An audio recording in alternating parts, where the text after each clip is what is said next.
Hello friends, welcome to peace goat farm. हम लोग यहाँ पे खोपड़ी रोड, धोत्रे, महाराष्ट्र, तालुका कोपरगांव में सिचुएटेड है। ये हमारा पीस गोट फार्म का पीसफुल गार्ड है, चिली। हमारे पास अफ्रीकन बोर तो अवेलेबल है ही हमारे खुद के। मशीन्स का जो हमारा है, machines are as good as जो आपके स्टाफ होते हैं चाहता है, ताकि वो फर्मेंटेशन प्रोसेस हो। और मतलब कितना भी अच्छा फीड्स, अब हम लोग भी मक्का, सोयाबीन, चना सब दे रहे, लेकिन हमारा फीड कॉस्ट कम आता है। क्योंकि ऑलमोस्ट पूरे साल का तुअर, चना, सोयाबीन का जो भूसा है वो पूरा स्टोरेज है। तो ये हमारा एलिवेटेड फार्म है, मॉडर्न, जिसको हाईटेक फार्म भी बोल सकते हैं आप। अमोनिया गैस और वो निकलते हैं, उससे इनको जो हार्म होता है, इन्फेक्शन या बीमारियां, वो इनको। ये जो ब्रीड है ये है साउथ अफ्रीका की बोर, और ये हमारा फुल ब्लड का सबसे पहला बच्चा इस फार्म। अपने एड्रेस तो बता दिया है, बट अभी हमको आप टूर भी करा दीजिए उस हिसाब से। आइए लेके चलते। ये हमारा पीस गोट फार्म का पीसफुल गार्ड है, चिली। अभी 4 महीने का हुआ है, शुरुआत से इधर ही है। ये वाला जो सेक्शन है, ये हम लोग ने अभी कुर्बानी के जानवरों के लिए रखे हैं, जिसका वीडियो और जिसके डिस्क्रिप्शन हम लोग आगे चल के आहिस्ते आहिस्ते डालेंगे। सो क्या आपका प्लान है आगे ऐसा कोई वीडियो आएगा कि जिसमें आप पूरा डिटेलिंग में बताओगे प्लान कैसा है? कोई करना चाहे ऐसा कुछ, अगर कोई अपना पैशन फॉलो करना चाहता है, उससे भी कुछ ऐसी क्यूरियोसिटी हो इस चीज़ के बारे में करना हो ऐसा? डेफिनेटली अगर कोई इसको एज अ पैशन, अगर उनका है, शौक है और वो करना चाहते हैं, तो वो हमको एनी टाइम कांटेक्ट कर सकते हैं। उनको जिस तरीके के भी जानवर चाहिए, राजस्थान से बोलो या जैसे भी, हमारे पास अफ्रीकन बोर तो अवेलेबल है ही हमारे खुद के, इन हाउस ब्रीडिंग है। बाकी दूसरे जो जानवर है, कुर्बानी के लॉट है, अगर वो भी चाहिए उसके लिए भी आप हमें कॉन्टैक्ट कर सकते हैं। हम आपको पूरा 100% सपोर्ट देंगे उसको। और ये मशीनरीज का कैसा है? कौन सी मशीनरीज किस लिए वगैरह? मशीन्स का जो हमारा है, machines are as good as जो आपके स्टाफ होते हैं वैसे ही आपके लिए काम करते हैं। ये हमारी गिरनी है, तो इसमें हम लोग मक्का, चना और गेहूँ, और अभी हमने हमारे फीड में सोयाबीन भी ऐड किया है। ये सबका जो भरडा होता है, मोटे दाने जैसे होते हैं, वो हम लोग इसमें करते हैं। ये होने के बाद ये सारा फीड जाता है इस मशीन में। ये स्पाइरल कॉइल का मिक्सचर है, इसमें हम लोग चने का भूसा, तूर का भूसा, मिनरल मिक्सचर, गुड़ का पानी और सिंगदाना पिंड, ये पूरा इसमें मिक्स करके इनका पूरा फीड बनता है। फीड आज बनता है, उसको पैक करके रख दिया जाता है ताकि वो फर्मेंटेशन प्रोसेस हो, और फिर कल नेक्स्ट डे मॉर्निंग में 7:30-8 o'clock तक हम लोग ये पूरा फीड सारे जानवरों को डालते हैं। तो जैसे कि अभी बहुत जगह पर देखा है कि फीड जैसे बनाते हैं तो डाल दिया जाता है, तो आपने फर्मेंटेशन वर्ड यूज किया जी। तो वो फॉर्मूला या आपने बनाया या कुछ डिस्कवर किया, या उसकी क्या स्टोरी है? देखिए, फर्मेंटेशन ऐसा होता है कि कोई भी, जैसे अभी हम लोग डोसा खाते हैं, इडली खाते हैं, तो वो ब्रेकफास्ट में क्यों खाते हैं? क्योंकि वो इजीली डाइजेस्ट हो जाता है। तो ये फर्मेंटेशन का जो पूरा कॉन्सेप्ट है वो इसीलिए कि जब आप बना के इसको स्टोर करके रखते हैं तो इसके अंदर गैसेस फॉर्म होती है, पूरा फर्मेंटेशन प्रोसेस होता है। वो जब जानवर खाते हैं तो 50% डाइजेशन में उनको सपोर्ट मिलता है। तो आप कम से कम फीड में, आपका मतलब कितना भी अच्छा फीड्स, अब हम लोग भी मक्का, सोयाबीन, चना सब दे रहे, लेकिन हमारा फीड कॉस्ट कम आता है। क्योंकि हम लोग एक दिन में एक बार खाना डालते हैं, और वो भी ऐसा है जो उनके पूरे दिन का न्यूट्रिशनल वैल्यू पूरा कर देता है। तो ये सेक्शन किस चीज़ का है? ये हमारा स्टोरेज है, इसमें हमारा ऑलमोस्ट पूरे साल का तुअर, चना, सोयाबीन का जो भूसा है वो पूरा स्टोरेज है। तो ये ऑलमोस्ट अराउंड 8 टन के आसपास अभी बचा होगा। ये पूरा हमारा साल चलेगा। तो आगे जब ये कुर्बानी के जानवर भी ऐड होंगे तो उनके लिए भी यही यूज़ होगा।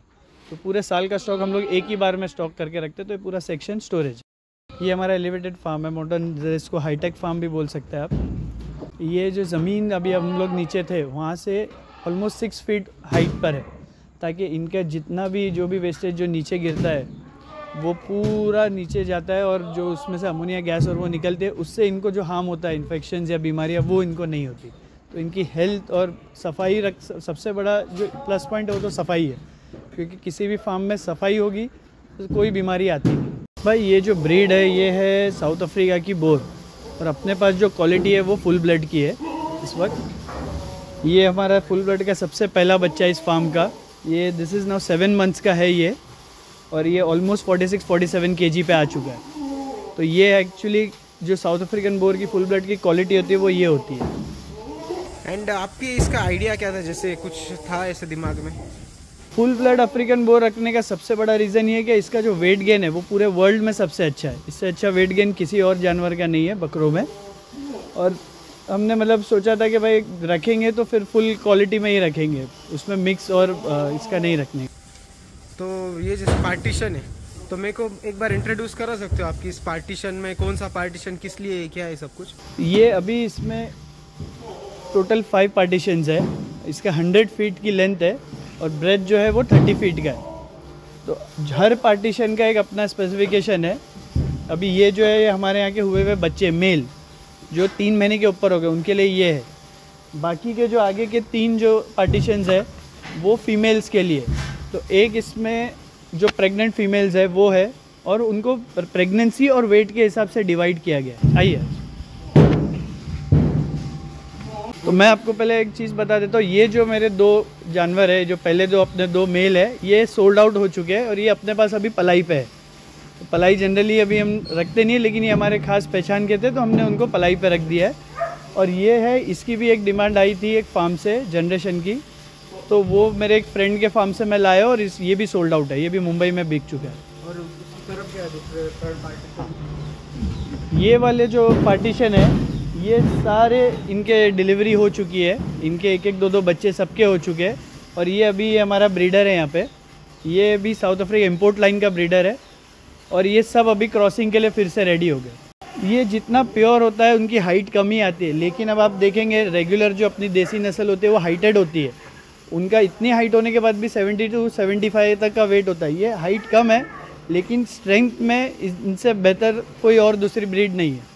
इसका वेट अभी फ़िलहाल 78 है। तो हाइट के हिसाब से नहीं समझ में आएगा, बट स्ट्रेंथ और वेट उनका सबसे ज़्यादा होता है। ये वाला जो सेक्शन है इसमें अभी सारी प्रेग्नेंट फीमेल्स है। तो ये सारी अपनी ब्रीडर से क्रॉस हुई हुई है और अभी 2 या 3 महीने में इनकी भी डिलीवरी हो जाएगी। ये सबसे मेन सेक्शन है हमारा, क्योंकि यहाँ पे जितनी भी प्रेग्नेंट फीमेल्स आती है, जो भी प्रेगनेंसी के 3rd मंथ प्लस में होती है, वो सारी हम लोग यहाँ पे रखते हैं। तो ये जितने भी सेक्शन है ये उनका एक काइंड ऑफ जैसे वार्ड होता है हॉस्पिटल में, मैटरनिटी वार्ड, उस कॉन्सेप्ट से ये हम लोग ने ये वाला सेक्शन बनाए थे। अब आप ये जितने भी बच्चे देखेंगे ये सारे 22 डेज़ के हैं, सब आसपास में हुए। 7 बच्चे अभी इनके हुए और ये सब इंपोर्ट लाइन के। और हमारे पास जो अभी फ़िलहाल ब्रीडर है वो लुकास बर्गर का है, साउथ अफ्रीका का इंपोर्ट लाइन का। ये अभी सारे जिनके डिलीवरी हुए, क्योंकि ये अभी सारे माँ के दूध पे है, मदर्स मिल्क पे है, इस पर फीडिंग पे है। तो ये है, वो पीछे जो आपको 2 दिख रहे हैं उनका अभी 1.5 महीने में डिलीवरी होने वाली है।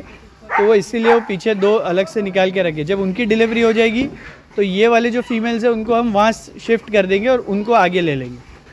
तो ऐसा एक पूरा एक साइकिल है इसका। वहाँ ब्रीडिंग होती है, फिर प्रेग्नेंट फीमेल्स इस सेक्शन में आती है, बच्चे होते हैं। 3 महीने के बाद बच्चे यहीं रहते हैं, माँ वहाँ शिफ्ट हो जाती है और नई प्रेग्नेंट गोट्स यहाँ पर आ जाती है। ये तो सिर्फ इंट्रोडक्शन वीडियो था हमारे एक्चुअली पीस गोट फार्म का। सच बोलो तो ये एकदम पहला वीडियो था।